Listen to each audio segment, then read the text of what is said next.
Fit হয়ে গেছে সূর্যকুমার যাদব। ভারতীয় ক্যাপ্টেন একটা ইনজুরিতে পড়ছিল, আপনারা সবাই জানেন আঙ্গুলের যে ইনজুরিটা ছিল সেই ইনজুরিটাতে তিনি অনেক ভুগতেছিল, সেখানে তিনি 3 সপ্তাহ মাঠের বাইরে ছিল।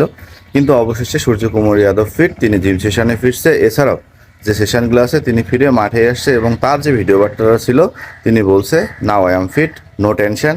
তিনি এখন মাঠে আসবে এবং সূর্যকুমার যাদব ইন্ডিয়ান ক্রিকেটের টি-20 ফরম্যাটে যে কত বড় ইম্পর্টেন্ট একজন প্লেয়ার এটা আমরা সবাই জানি।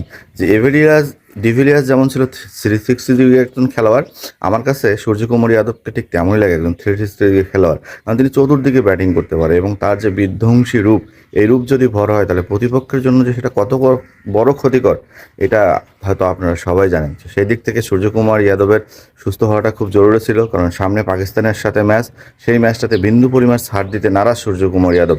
এবং সেইখানটায় তার আশা তার পুরো টিম ভালো খেলবে এবং পুরো টিম একসাথে হয়ে টিম ইউনিট হয়ে এশিয়া কাপ জিতবে।